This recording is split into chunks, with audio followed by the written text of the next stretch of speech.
Welcome back to K Creations, and for anybody that's new, I'm Casey. So it's hard to say what I'm going to do next on this channel, but the best way to find out is to go below and click on that bell notification.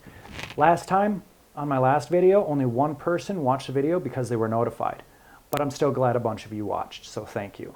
Anyways, on today's video, I turned a hammer into a hammer. I know, right? Like that's not been done. But anyways, I needed a useful hammer that had a cross peen, not a forward peen. Would it be a forward peen? Front peen? Straight peen. Straight peen. And I thought it would be just a fun little project. I faced some big speed bumps on the way, so you gotta let me know if it was a fail or not. All right, let's get to it. So this is a hammer that I've had forever. I think it might have been one of the first hammers that I bought. 1.5 pounds, made in China. My plan is to clean this up inside of here so I'm not putting a bunch of pollutants in the earth.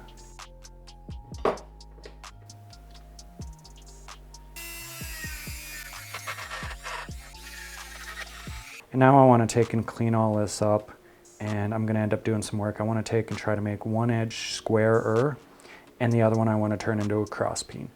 But I'm hoping to do the cross peen at probably a little bit of an angle so it's a little more comfortable to work with. Nah, I'll probably do it 90. Yeah, I'll do it 90, keep it simple.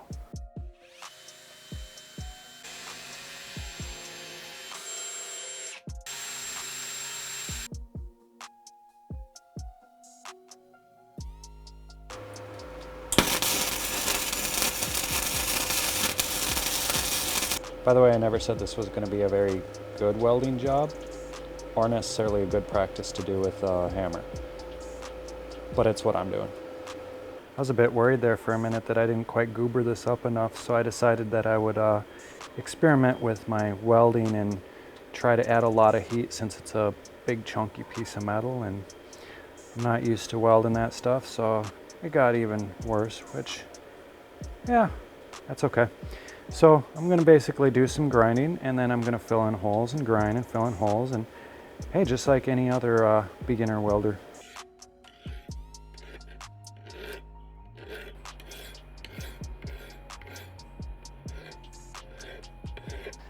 So I boogered it up again, and I'm going to file it again. I put quite a bit more on this time. Something that I realized though is like none of these faces of this hammer were symmetrical.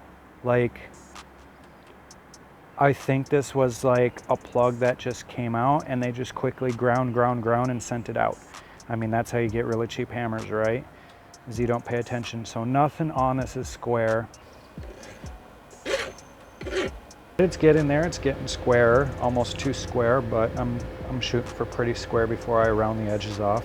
And there's some pits. I'm not sure I'm gonna get rid of all of them because even the original hammer has a whole lot of pits, so I might not attend to that.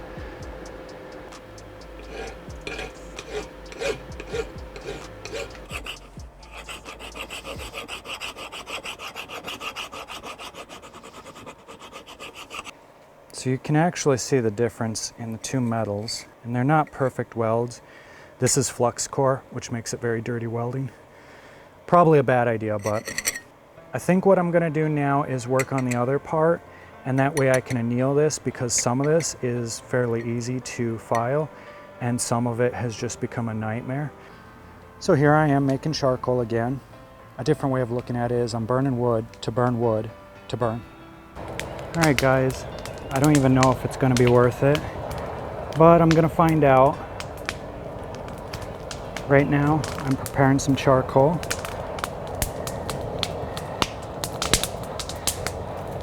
All that spitting out right there is gas coming out of the wood. If you saw my charcoal video, basically it's a container and I got wood in it, and then I'm heating around it. Creates wood gas. I'll show you how to harvest that one day. But yeah. All right, so I want to shape this into a cross peen, but I don't want to lose any material. So I'm going to take and heat this up, and I'm going to pound it down. So for that, I need to make a makeshift forge here. I'm just going to simply dig one in the ground, or more precisely, I'm going to have somebody else do it. Well, you're going to help me? You going to help me over here? Come here. Dig, dig, dig. Dig, dig, dig. Good job. Good job. Dig, dig, dig. Oh, yeah. Dig, dig, dig. Oh, yeah. You get a treat for that. Yes, you do.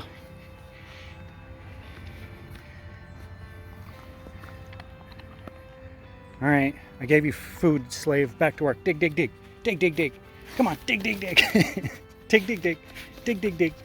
Good, good. Dig, dig, dig. Yeah, good job. All right, so there's a hole on each side and they connect in the center. On this side, I'm gonna take and put this weight here, and that's so that way the air mainly comes out of here. I don't think this would be necessary, but that's how I'm gonna do it.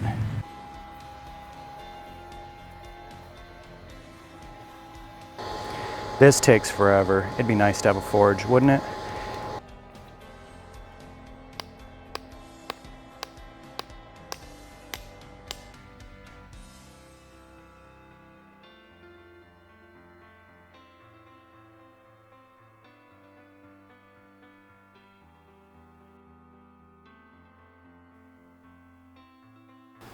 All right, so as you can see, it's cracking pretty bad. I thought it needed to get more heat, and I added more heat, and that doesn't seem to have fixed it. I don't know if it's quality of metal or what.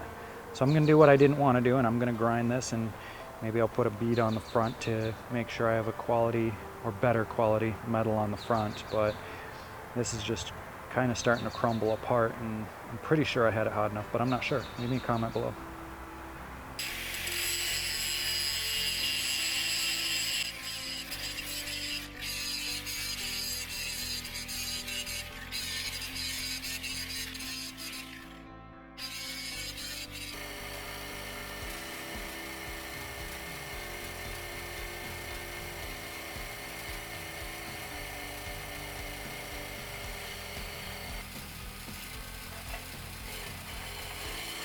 Kind of interesting because as I'm grinding one side, the other side is already rusting. This is not from a different day or a different week. This is literally the same day, just for me dunking it into water so I can keep it cool.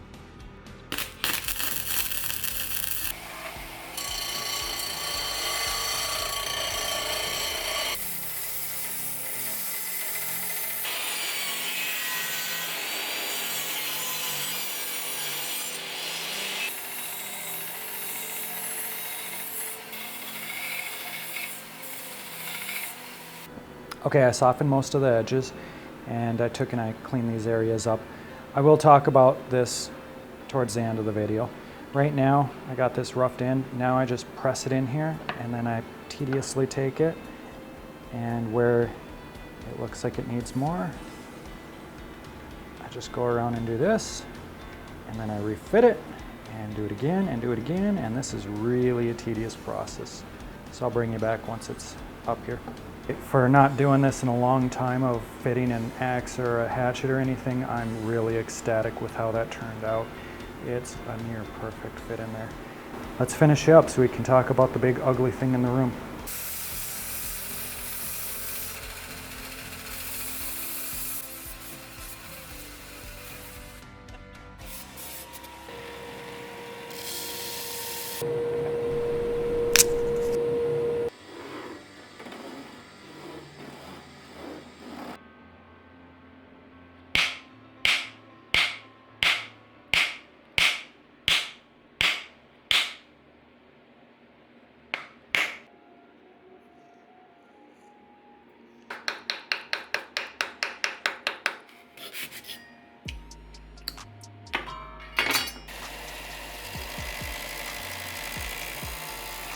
Wipe on poly always seems like a good choice.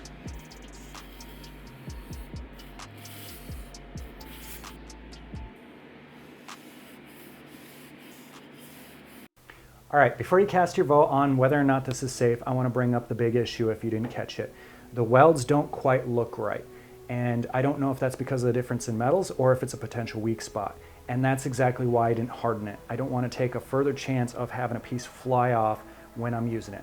So with that being said, I'm probably going to use this for light work and maybe a little bit of light forging, but always with safety glasses. And if you look at the original one, it actually chipped off quite a bit too when I was using it when I was younger. And it's a potential danger when you're hitting, you know, hard things on hard things. So with that, I still think it's going to be a useful hammer, but I'm probably not going to be able to put it through its paces like I would have normally if it turned out better. Hey, if you liked the video, give it a share. See you next time. Keep creating.